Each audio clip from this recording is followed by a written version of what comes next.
Sidekicks, the weekly cybersecurity podcast hosted by Richmond Advisory Group's principal analysts, namely me, Christina Richmond. And me, Rory Duncan. This podcast is your go-to partner for understanding the cybersecurity market, industry trends, and the real-world challenges of protecting organizations today. Hello again, Christina. How are you doing? Hey.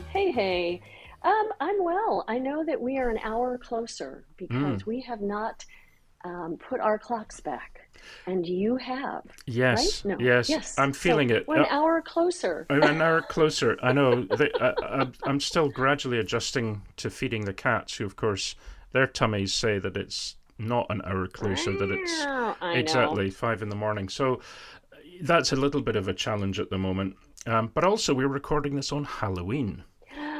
That's the other thing. Yes, of course, folks will be on the other side of Halloween by the time they listen to this. So we hope it was spooky and filled with cute outfits here in the U.S. And what do they do in Edinburgh? Well, so there's this thing called guising, which is... Guising, which is, this, it's quite an ancient art. It's before the whole trick-or-treating came along. And guising is when the kids go out, they dress up, and in order to get some kind of reward, they have to do something. They have to sing a song, say a poem, play a musical instrument, or say a joke, give a performance. And it has to be, quite good so that you get your reward. It's not just about dressing up. And that's quite an ancient tradition going back many hundreds of years. Yeah, absolutely. And you would have, because we don't have pumpkins here in the UK, or at least we didn't until... No? So we would get, turnips and gourds and things and carve them out. And costumes, of course, didn't exist, so... The mums and dads would sew, cut out old pillowcases for eyes, and they would have kind of ghost type costumes on and sheets and things, or they would have very strange and grotesque masks that had been passed down over the generations. So I quite like the doing something for the reward, right. rather than trick or treat and they put out their hands or they grab in the candy. I know. Well, basket. They would. When we lived up in the north of Scotland, which is quite a traditional place, the guising was taken very seriously there. Even though there was more dressing up, there's a kind of modern influence. The older folk in the village where we lived were very serious about, no, you have to sing a song, and people would sing traditional shanties. A girl appeared with her violin and did a sort of short Scottish jig on the violin, which was good. People were reciting poetry. Somebody recited something in Gaelic. Yeah, it was quite very, very traditional. I think in Edinburgh here, in the capital, it's less so. It's probably more commercialised now. However, I do have a bowl of Haribo.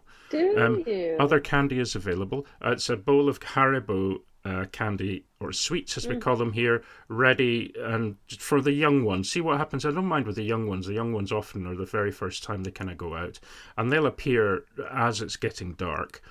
And then I'll hand all that out, and we'll just kind of close the door and switch the lights off, because the older ones can be a little bit wilder. So a little bit of a rabble-rousing crowd. Yeah.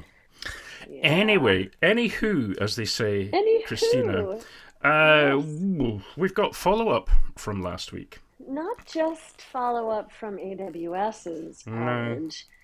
There is that. There was more, right? But also Azure and Google, they also had outages. And didn't we find a graphic that showed that they all were out at the same time? Yeah. I know. That's weird. Well, it's odd because it kind of begs the question, does that mean that some services on one hyperscaler platform are linked to services on another platform?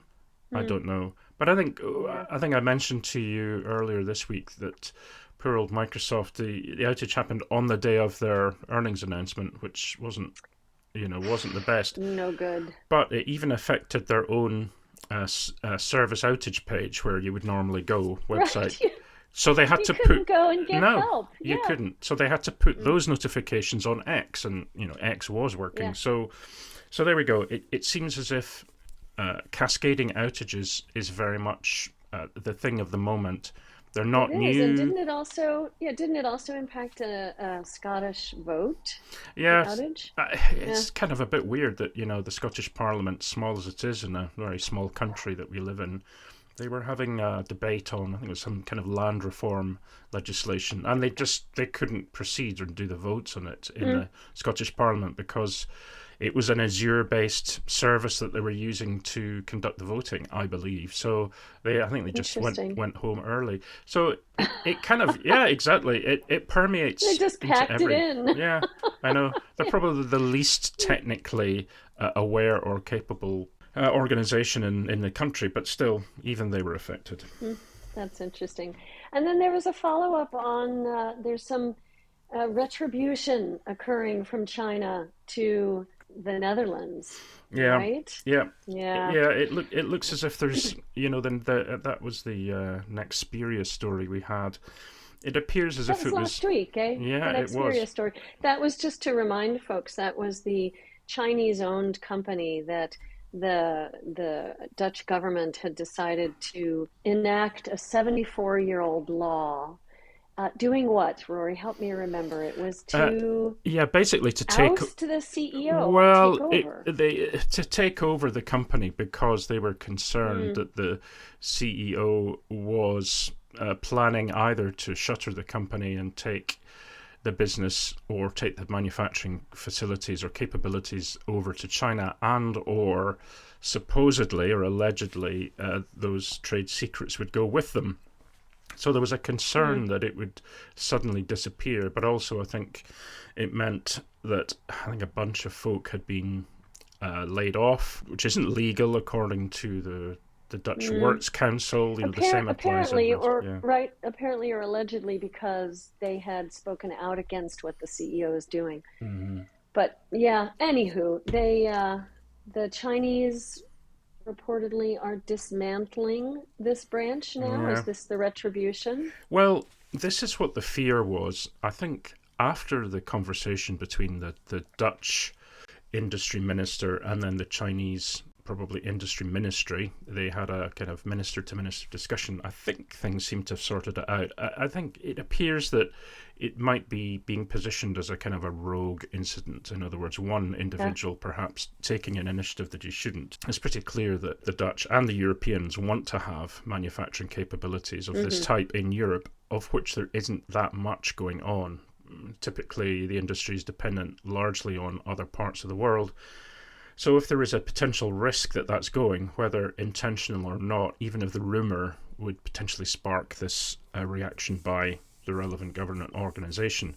So I don't think anything's necessarily going to change. I think it was the alarm bells were rung and the Dutch authorities took action for what they thought was going to happen. So fingers crossed, everything should settle down. Well, good. So that was just an update from last week. And listen Mm. to that episode, guys, if you haven't, because it was kind of an interesting story, both of them, I think. Yes. But coming up this week, Mm-hmm. Miter Tech has a new release, Mm-hmm. some significant changes Yep. to their defensive part of the framework. So that'll be fun and interesting to talk about. Mm-hmm. Also, I was reading an article that talked about cybersecurity firms seeing a huge increase in AI-powered attacks across Africa, and Mm, particularly in the case of deepfake. So deepfake fraud wow. has nearly tripled in the past year. So that's kind of scary. You know, I was reading something in a magazine this morning, and it was a little quiz asking about who or which company had the highest inflation rate. And do you know it's Nigeria? Something like Mm. 26%. Is it? Oh, Yeah, crikey. it's really high. Yeah, Yeah. it's above 20. Maybe I'm misremembering, but it was quite high. It was above 20%. Mm-hmm. China was negative 0.4, I think. Mm-hmm. Mm-hmm. But Well, also you have to question how the numbers are reported, mm-hmm. right? I think so.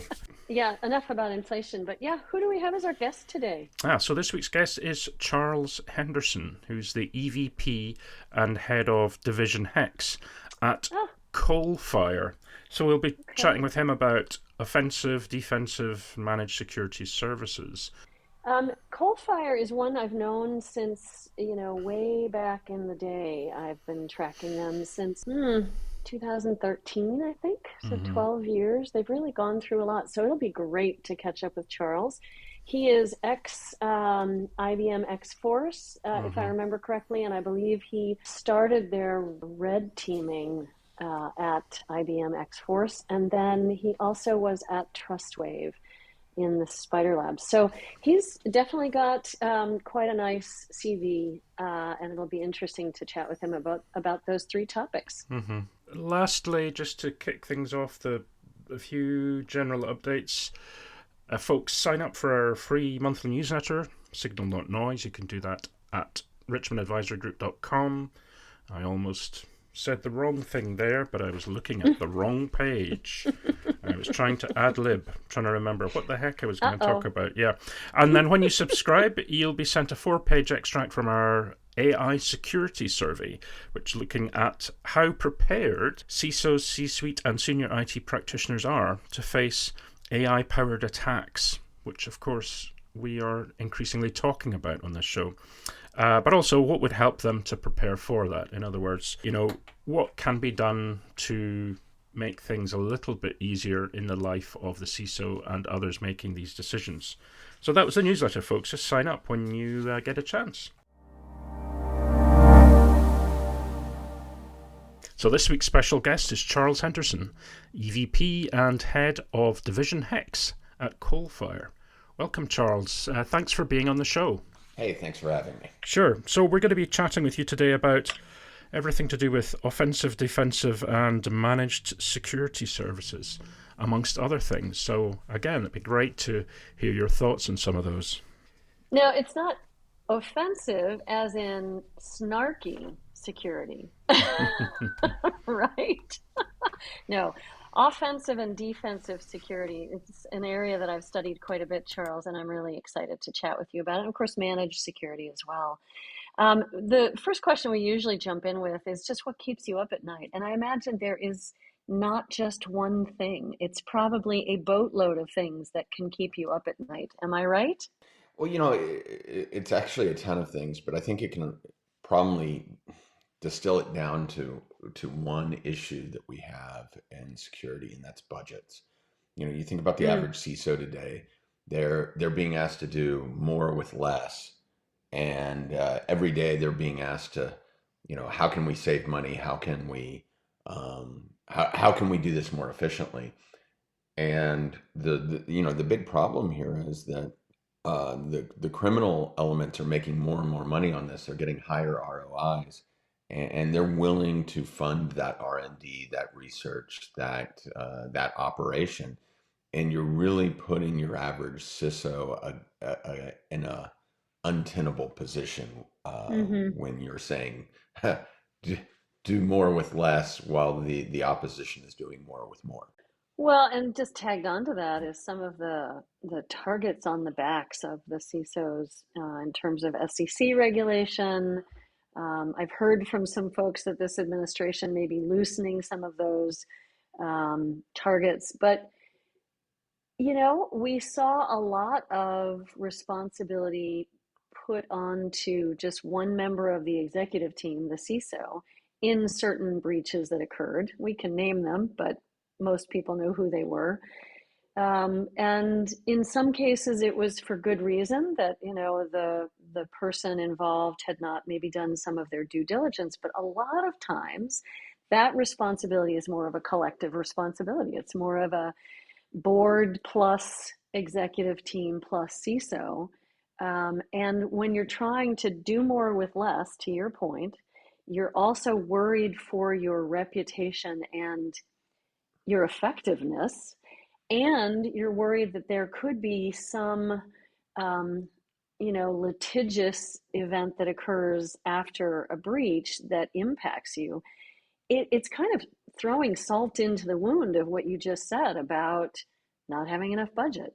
Well, not only are we asking those in charge to do more with less in terms of mounting actual defenses, but we're also giving them auxiliary jobs. And there's the reporting requirements have gone way up, true, Mm. but so have just a lot of the day-to-day job of the CISO.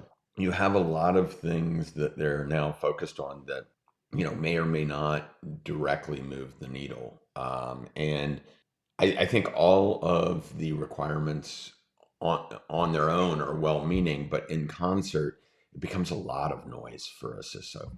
And Mm-hmm. I think, one of what I would say, I'd say one of the holdups for your average CISO is what to focus on. You get sort of decision paralysis where Yeah. you're constantly in a state of what is my most important thing to do.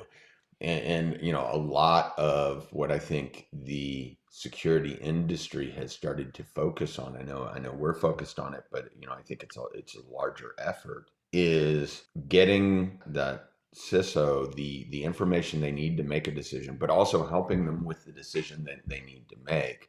And sometimes it's not exactly clear what it is you're deciding, and that's a huge problem if you're also worried about a world in which, as a CISO, there's no takesies backsies once you've been breached. It's it's sort of, you don't get an I like opportunity to that. say, hey, we made this decision wrong, Mr.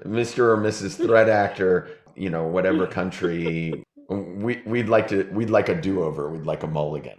It just Yeah. doesn't work that way.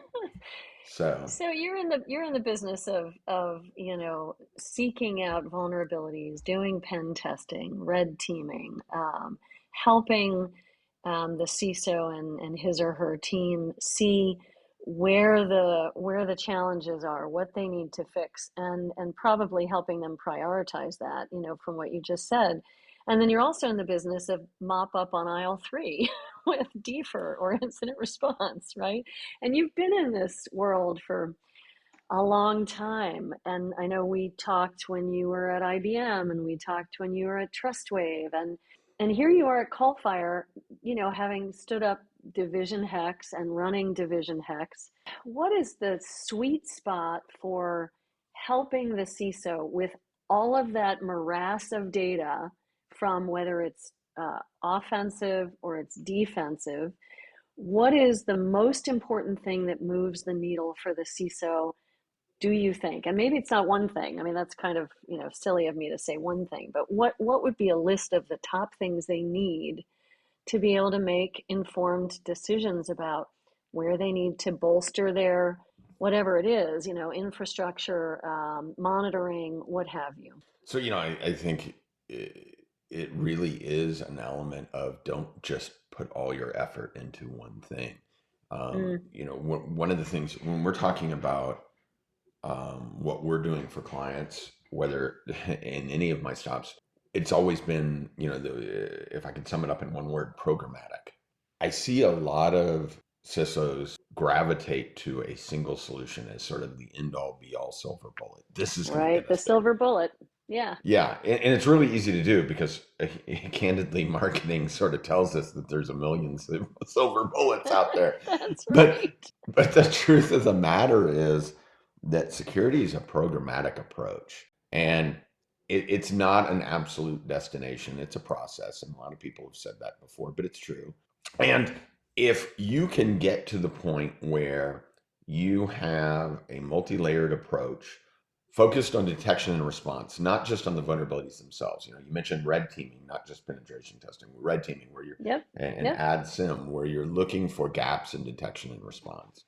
You're not going to build a castle moat that's going to keep people out. Somebody in No. accounting is going to click on a link and you're going to be done. There are a million reasons why you need to take that programmatic approach. But it's not just on the offensive side. Look, my background is in, vulnerability research and on the offensive side. True, but there's a reason that I'm such a proponent of the IR services, not just the cleanup on aisle 5, but also the proactive helping your blue team be better services. Yeah. I say Go for something it. shocking. Things like threat hunting are not just reactive services, because a lot of Yep. times when you engage in a threat hunting exercise, and I see a lot of people that do like normal threat hunting with their blue team, but they're not engaged in getting an outside resource to come in and do like a really deep dive threat hunt. And the reason that that's so amazing is when you bring in somebody from the outside and you say, hey, I want to know what my problems are. And they go and they engage in, a true threat hunt. A lot of times they say, hey, I have really good visibility in this part of your organization, and I don't have great visibility over here. The only other time you get that kind of assessment about your visibility is during a cleanup on L5. And that's the absolute wrong time to get it. Right. And, yeah. and as somebody that has spent their life talking about gaps in detection, vulnerabilities, whatnot, I'm here to say, look, that is important. You need to keep doing it. But you also need to start looking at things through a blue lens. What does my team see? What is my team capable of seeing? Because if you ask the team, they can see what they can see. And there's nothing surprising about that because it's the same thing they could see yesterday. Saying what you don't see is a very difficult thing. I actually don't think it's shocking. And maybe the fact that you were prefacing your statement with it's shocking and my not seeing it as shocking is that the market at large may think it's shocking because we're so used to just stand up the program as best you can, do what you've always done, and then if you need cleanup, you'll get more insight, but that insight is relevant only to the cleanup. And I 100% agree with you that that insight needs to happen before the incident occurs because we have to be making our programmatic efforts, our tooling, much richer, much more tuned ahead of time. And it's a hard thing to do because the set it and forget it, the buy the magic bullet, all of these mentalities, if you will, are very human mentalities.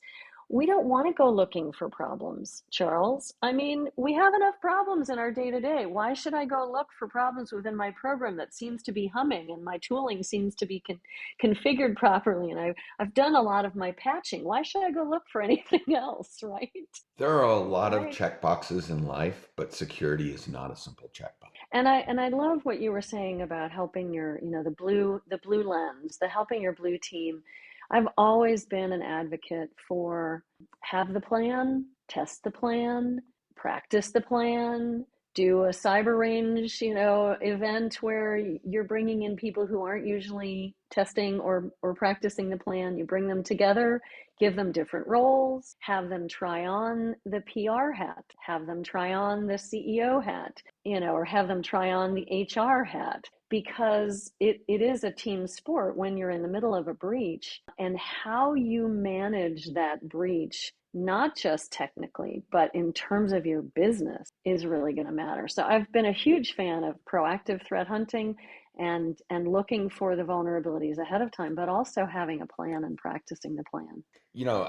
Ultimately, your red team is going to help your blue team prepare. Yeah. But, there's this saying in sports, defense wins championships. Well, it's true because your defense in security is what is going to get you either retained or fired as a CISO. It is a good thing to look at is the defense. I do know a lot of really successful CISOs who, and success is such an arbitrary word, but I do know folks who are successful in taking a risk approach and trying to prioritize which risks, first of all, are not the accepted risks that they know they have to, ameliorate, and then looking at the cost versus reward scenario that they have to look at in that budget thing that we were talking about earlier, right? What do you think about a risk approach? Well, first of all, I always liken a risk approach to sort of the system in blackjack. You will, eventually the house will win because what you're really doing is playing the odds and saying this is the least likely thing to kill me. So I can ignore the thing that's least likely to kill me. Right, and then it kills you because you weren't paying any attention on it. Yeah, it's a good point, but you can't do everything. But you have to prioritize. Budgets are limited. Right. And so, like I said at the beginning of the conversation, we are helping our clients prioritize a lot of times. And it is the right approach. You can only do what you can pay to do. That said, I think the people that are successful for the longest with the risk-based approach, and I say the longest, the people that are successful with a risk-based approach are those that do it with a threat lens. In other words, they're relying on threat Mm, intel, and they're yep. making those risk-based decisions based on actual intel rather than gut Hmm. feeling or generic advice on the internet or Right. whatever it is. Or generic risk assessment, which is the tick the box exercise. Yeah, You yeah. actually have to And quantify the threat that is targeting your asset and then the cost of that asset going down to your business. You have to quantify that. 100%. And look, we routinely see people engaging in some level of risk assessment to sort of determine the first steps of their security program. And we engage in those risk assessments. And I can tell you that when we do it, we rely heavily on threat intel that is, industry specific to sort of, I guess, we're talking about that lens earlier, to give the proper lens to what the risks are. Because just saying in a generic fashion, hey, your risks are most likely this because that's what everybody's risks are, that is a path to failure. So if Yep. you can start to say, these are the threat groups you should be worried about. Here's, their TTPs.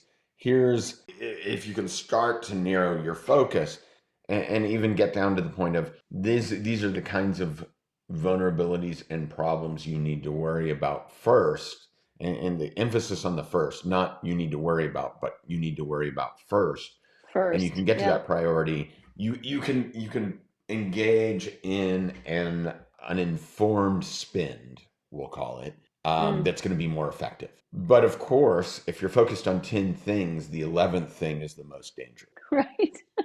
Well, let's bring in insurance to the conversation because, insurance, it's kind of, cyber insurance has become like healthcare insurance, where if you really want to be healthy, you're going to go outside your insurer's list of things that you can do up to whatever the amount that they will let you do it. You're going to either spend beyond that or you're going to spend outside of that. At least that's my experience with our current healthcare system. So in cyber insurance, what I've seen, and having covered this market for 10, 15 years now, insurers got involved because they were asked to, B, there was money to be made.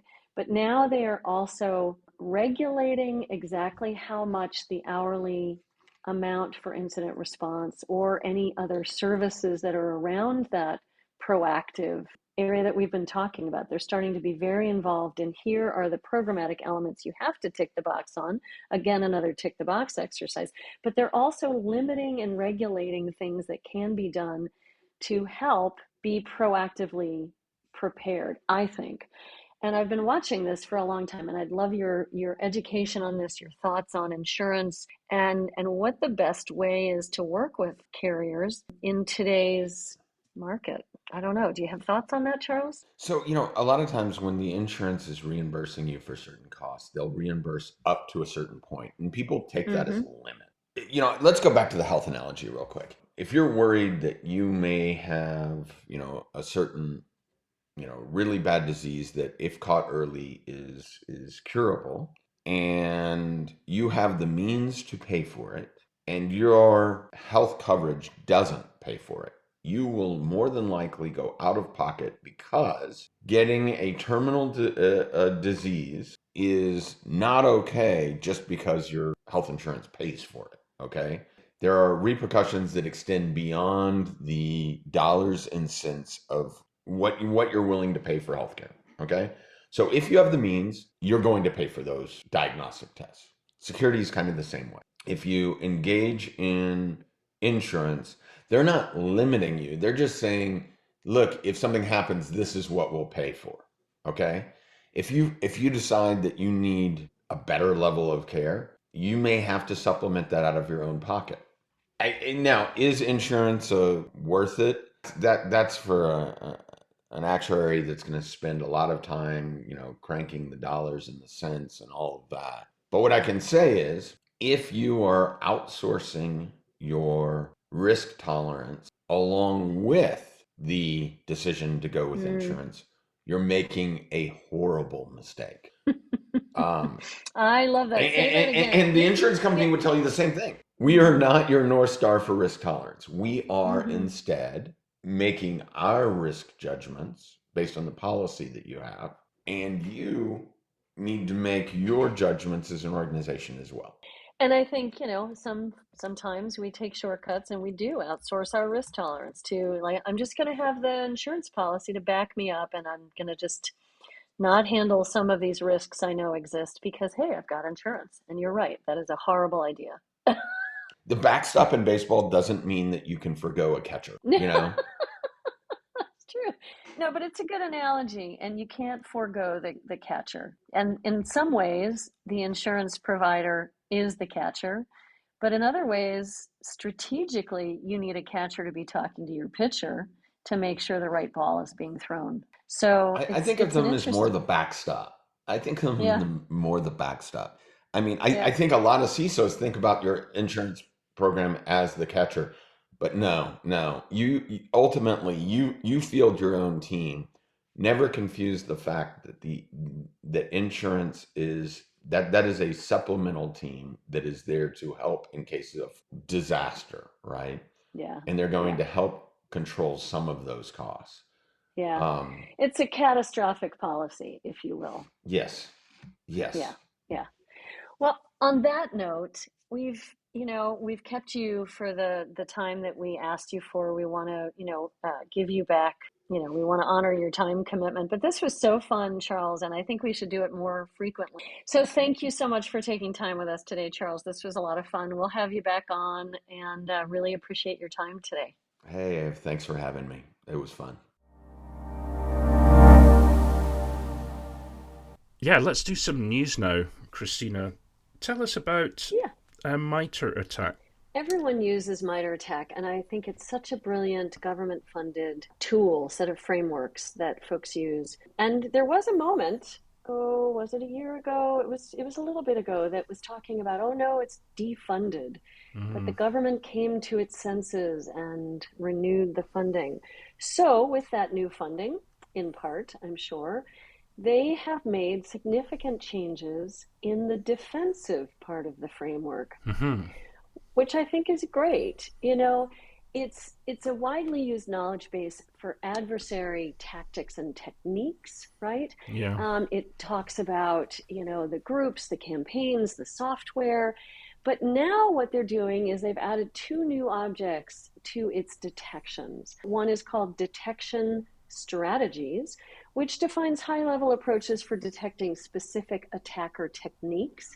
And then there's the analytics piece, which provides platform-specific threat detection logic. And I think both of those are great, right? Because as you're going through your detection, you might not know all the strategies with which to look at specific attackers. And so that's awesome. And then also the analytics, looking at that threat detection logic so that you can understand how others have gotten there, how they've used the logic to understand that threat actor specifically. I think those are both really great additions. What do you think, Rory? Yeah, no, I agree. And I like the fact that they've called out specific things that are reflect the way that we see attacks going in terms of the bad actors and what they're targeting. They call out software linked to supply chain attacks, for instance, cloud identity exploitation, and also attacks aimed at virtualization and edge systems. And these are the places that are, fundamental to modern cloud and AI infrastructure in particular, this kind of build out of virtualized networks, virtualized infrastructure. So putting more focus on that is super important. The other thing that I just mentioned there about supply chain, we're seeing more and more attacks aimed at the supply chain, particularly for retail and manufacturing companies. Right. So I really like the fact that they've called that out. And the second thing that I liked, in addition to what you talked about, was what they were talking about on the mobile side of things. So additional coverage has been added for adversaries that they say are abusing the linked devices feature in applications like Signal and Right. WhatsApp. So Mm-hmm. there we go. Again, another very practical, very up-to-date example of trying to address those specific vulnerabilities in those specific applications. Right, and that actually had been deprecated in version 7. I mean, we're now up to version 18, but back in 7, they took out the linked devices feature. But there have been some pretty significant outages and or hacks into Signal and WhatsApp. Mm, And so I think they realized they needed to bring those back, which is yeah, great. yeah, yeah, yeah. Yeah, Well, so and that's then good. critical systems, the Mm, industrial control mm-hmm, systems. That's the other mm-hmm. area where they added some things there, which I think is great because it's part of the whole challenge. I think, especially in a globalized world where we are poking some of our adversary nation state bears, if you will, Mm-hmm. which we regularly do.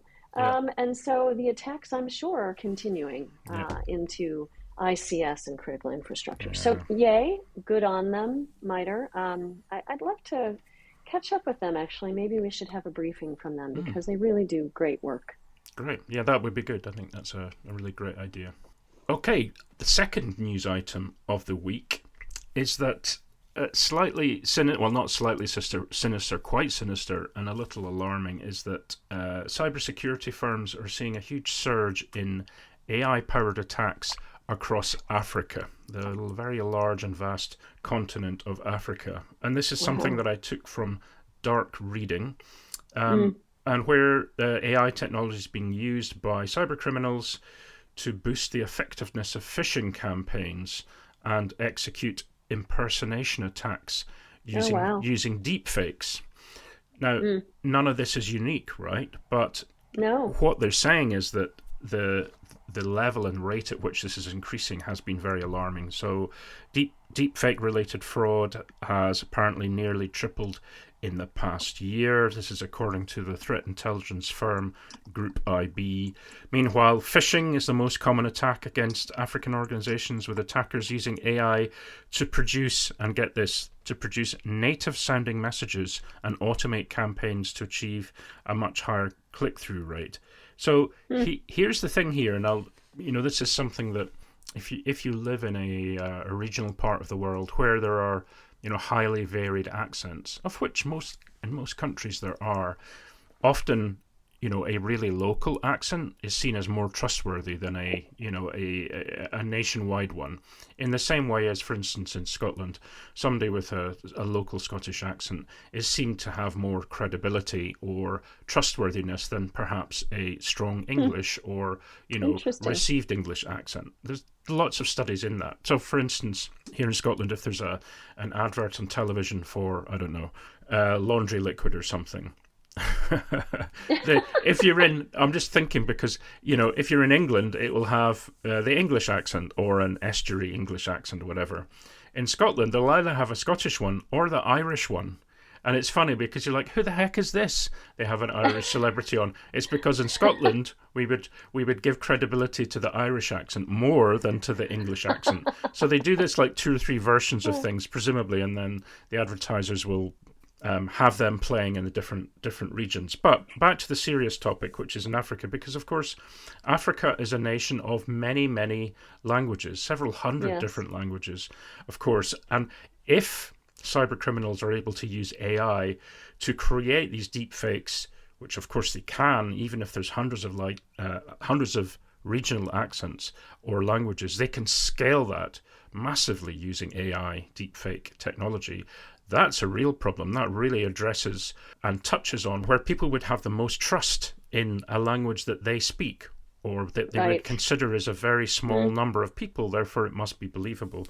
What do you They would think? lean in. Yeah. Yeah, they would lean in on that if it was something recognizable. I think also it comes down to some other things in Africa. It's country dependent, of course. We can't Mm, do a broad brush on this, but I think there is underdeveloped digital infrastructure. There's uneven literacy when it mm-hmm. comes to the digital sphere, especially rural areas, Yeah. Yeah. and then there's a dearth or a shortage of skilled cyber people. Mm-hmm. So I think those definitely make the certain regions of Africa more susceptible than others to these types of deep fakes and phishing attacks. And I think there's also fragmentation. I'd have to go review this again, but I think there's inconsistent or fragmented sort of regulatory standards across the country. So you take all those things together. I love what you said about the language. I think that makes a lot of sense.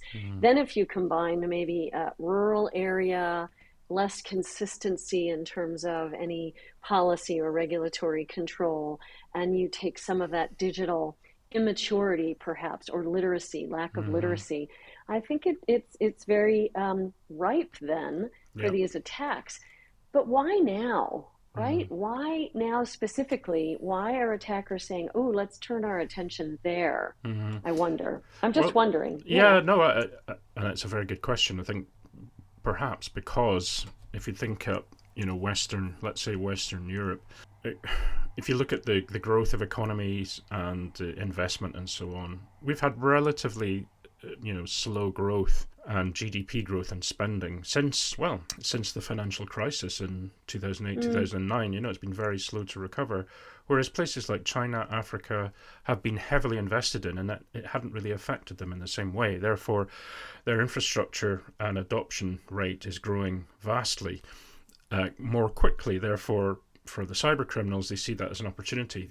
Well, interesting news articles that you've pulled out. We've also been chatting about the fact that OpenAI quietly unveiled an AI agent that finds source code vulnerabilities and prescribes patches, and that's fascinating. So we were joking around this morning about we're doomed, we're saved. But really, it's the fact that the agents at some point may be fighting it out between them, right? Yeah. I think in many ways, and it brought it home. I can't remember what I was watching the other day, but we had a discussion, my wife and I, and there's always this question of if you have individuals or groups or technology or robots or whatever with superpowers, let's just say, whether it's superintelligence or they can fly or they've got telekinesis or whatever. Yeah, no, but if you think about it, the assumption through our popular culture is that they do these things for the good of the planet or for, the benefit of mankind or whatever. It's very altruistic. But of course, since then, we've seen things like after the reinvention of Batman and as the Dark Knight, and then a series such as The Boys, I don't know if you've watched that before, where it calls into question the ethics and the kind of legality of having individuals or entities with superpowers. How are they then watched over? How are they then regulated? Right. Who, the whole who watches the watchers? And it's from, I think, the Alan Gibson comic, The Watchmen was a good example of that. So my question is, if we've got agents that are going around looking for vulnerabilities and patching them, who is watching them? Do we need agents that effectively are regulatory agents, or who will check the work that these other agents are doing? Do we have agents needed to watch the agents? I think there's more discussion to be had on that one. Oh, absolutely. And we keep chatting with folks about this, so stay tuned for more on that front. And we'll be doing a survey in the new year on agentic AI, and also PQC, the post-quantum cryptology or cryptography, I guess it is. Yeah. PQC. Yeah. Right. Even if you've got any ideas for questions, folks, send them in. We don't guarantee that we'll use them, but always happy to give you a name check if we do. That's probably that's as much as our marketing budget can afford. Yeah. And on that note, so that you can reach out to us, get in touch. You can find me at Christina at richmondadvisorygroup.com, and Rory, where can they find you? Yeah, you can find me at the same place, which is, well, not the same address. It's Rory at richmondadvisorygroup.com. And it'd be great to get some feedback from you folks about what else you might like to see in the show. And with that, we thank you for listening, and we look forward to you joining us again next week. Thank you. Bye-bye. Thank you. Bye-bye.